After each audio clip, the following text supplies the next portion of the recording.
Soldiers were already on the streets before the coup, guarding a bankrupt country's dwindling stocks of fuel.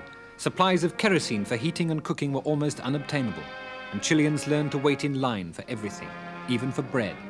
Or in this case, for toothpaste, usually to be found only on the black market at outrageous prices. But with inflation at an annual 300%, the Chilean escudo was worthless anyway. As workers occupied more and more factories, the possibility of civil war was openly discussed. Leading the opposition to Allende's rule were the bus and truck operators. Many of these are owner-drivers, and like most small businessmen in Chile, they belong to trade organizations or gremios. The members of these gremios, the gremialistas, were convinced that the UP was out to break them by keeping them short of fuel and spares and would then nationalize them. So they went on strike and brought the economy to its knees. Alexandro Smith is a gremialista, a Chilean of British descent who owns 2 buses and a taxi. Though a left-winger, he struck against Allende. Us left people felt more frustrated through the Allende government than those on the right. I was a member of the Radical Party for over 25 years. Do you think that the efforts of the gremialistas could have brought down the Allende government, or do you think that the military takeover was inevitable? Well, in a sense, I don't think we could have brought them down because Allende didn't take any notice of all these strikes, you see. The copper miners were on strike for 80-something days, and they bring in all the dollars to Chile.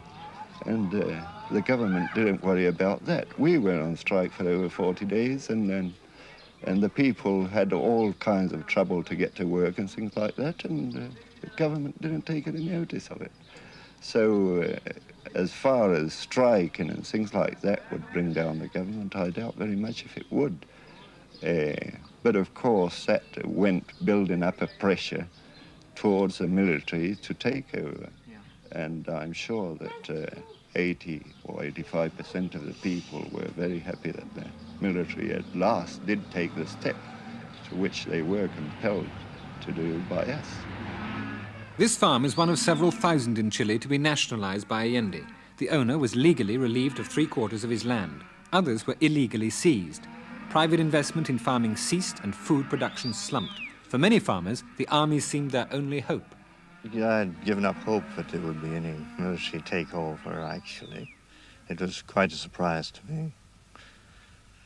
A very pleasant surprise, I must say, because we'd given up hope of having been left with any of our farm at all.